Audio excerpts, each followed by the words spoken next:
اس کے ساتھ ایک اور بھی سوال یہ ہے کہ ہم آپ کے زبان سے ہی سن چکے ہیں کہ آپ نے 4 شادی کی ہے، تو اتنے سارے کام، اس کے ساتھ اور 4 شادیاں، تو فیملی مینٹیننگ جو بات ہے وہ آپ اتنے سارے کاموں کے ساتھ کیسے کر سکتے ہیں؟ شاید جیسا کہ آپ اس وقت بنگلہ دیش میں ہیں، آپ کا فیملی جو 4 بیویاں ہیں وہ کہاں ہیں، کیا کر رہے ہیں؟ میں نے جیسے پہلے عرض کیا کہ یہ سارے کام اللہ تعالیٰ کے فضل، اللہ کے کرم کے بغیر ممکن نہیں ہے۔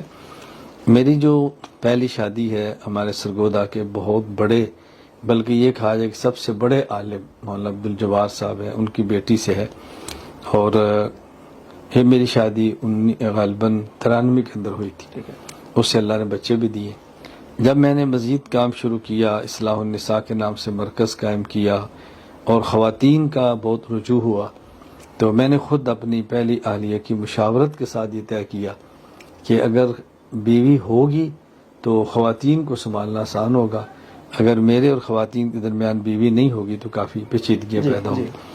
تو اللہ تعالیٰ نے فضل فرمایا، ہمارے پاس تخصص میں میرے پاس ایک طالب علم تھے، انہوں نے اپنی ہمشیرہ کا رشتہ مجھے دیا، اللہ نے اس سے بچے دیے۔ پھر اللہ تعالیٰ کا کرم ہے کہ ایک حافظہ عالمہ سیدہ خاتون، ان سے نکاح ہوا، ان سے بھی میرے بچے ہیں۔ پھر چوتھا نکاح ہے بحمداللہ، ان سے بھی بچے ہیں۔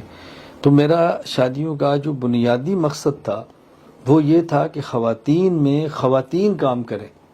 میں اس کے لیے اللہ سے دعا بھی مانگتا تھا، گھر والوں سے مشورہ بھی کرتا تھا، دوستوں سے بات بھی کرتا تھا۔ اللہ تعالیٰ نے فضل فرمایا، اب جو میرے گھر میں ہم آہنگی ہے یا ہمارے گھر میں نکاح کے حوالے سے خواتین میں کوئی لڑائی یا جھگڑا نہیں ہے، بہت اچھا ماحول ہے۔ اس میں مجھ سے زیادہ کردار میں سمجھتا ہوں کہ میری بیویوں کا اور میری خواتین کا ہے۔ ان خواتین نے سنبھالا ہے، کام بھی سنبھالا ہے، باہمی تعلق ایسا ہے کہ بہنوں کی طرح رہتی ہیں۔ اگر ایک ساتھ ایک گھر میں رہتے ہیں، دیکھیں پاکستان میں ہمارے پاس 2 اہلیہ ایک جگہ پر، ایک جگہ پر، اور چوتھا میرا نکاح میں جب پاکستان سے باہر ہوں تو اس کے بعد ہوا، وہ کراچی میں ہے۔ اب 2 اہلیہ اس وقت میرے پاس استنبول میں ہیں اور 2 پاکستان میں۔ جن 2 کے ویزے لگ گئے ہیں وہ استنبول میں، جن کا ویزا نہیں لگا وہ پاکستان میں۔ لیکن جو پاکستان میں رہتی ہیں اب ان کا بھی ویزا لگتا ہے، مثلا سعودیہ ہے، بحرین ہے، میرے ساتھ ممالک میں سفر کرتی ہیں۔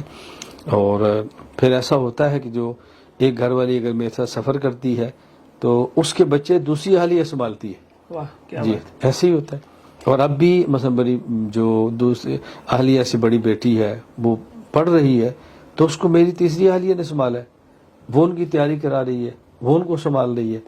تو خوشی کی بات یہ ہے کہ میری بیٹیوں نے جو کہ شادی شدہ ہیں اور ان سے بچے ہیں ان کے، اسی طرح جو میرے بیٹے ہیں بڑے، کسی ایک نے بھی میرے نکاح کے معاملے پر نہ ہی مجھ سے اختلاف کیے اور نہ ہی مجھ سے دوری اختیار کی ہے۔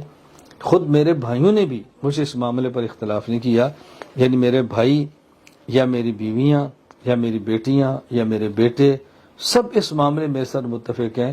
اور میں یہ پھر کہوں گا، ایک تو اللہ کا فضل اور کرم ہے، اور دوسرا میں سمجھتا ہوں کہ میری بیویوں کی مہربانی ہے، میری بڑی بیٹیوں کی ہے، میرے بیٹوں کی ہے کہ اس معاملے میں میرا ساتھ تو دیا ہے اور رکاوٹ نہیں بنے۔ اور اس کی بنیادی وجہ یہ ہے کہ میرا شادی کا مقصد کوئی اپنی ذاتی خواہشات نہیں ہے، بلکہ شادی کا مقصد وہ خواتین میں کام کرنا تھا۔ اور میں اپنے دوستوں سے کہا کرتا ہوں کہ یہ بات میں غلط کہتا ہوں یا یہ بات میں ٹھیک کہتا ہوں، اس کا فیصلہ میں نہیں کرتا، اس کا فیصلہ آپ لوگ کریں کہ اپنی والدہ کو، بہن کو، بیٹی کو، اگر بیوی ہے تو ان کو کسی ایک کو ہمارے آن لائن سسٹم میں داخل کرائیں پڑھنے کے لیے۔ پھر وہ بتائے گی کہ سباق میری بیویاں بھی پڑھاتی ہیں اور میری بیٹیاں بھی پڑھاتی ہیں ایک ہی جگہ پر، تو ظاہر اگر کچھ ہلکا سا بھی اختلاف ہوتا تو ایسا ممکن نہیں تھا۔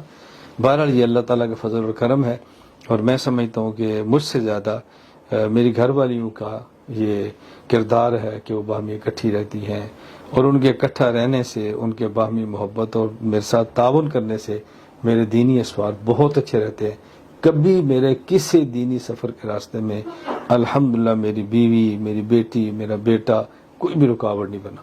اللہ ان کو اپنی شان کے مطابق اجر عطا فرمائے۔ آمین آمین۔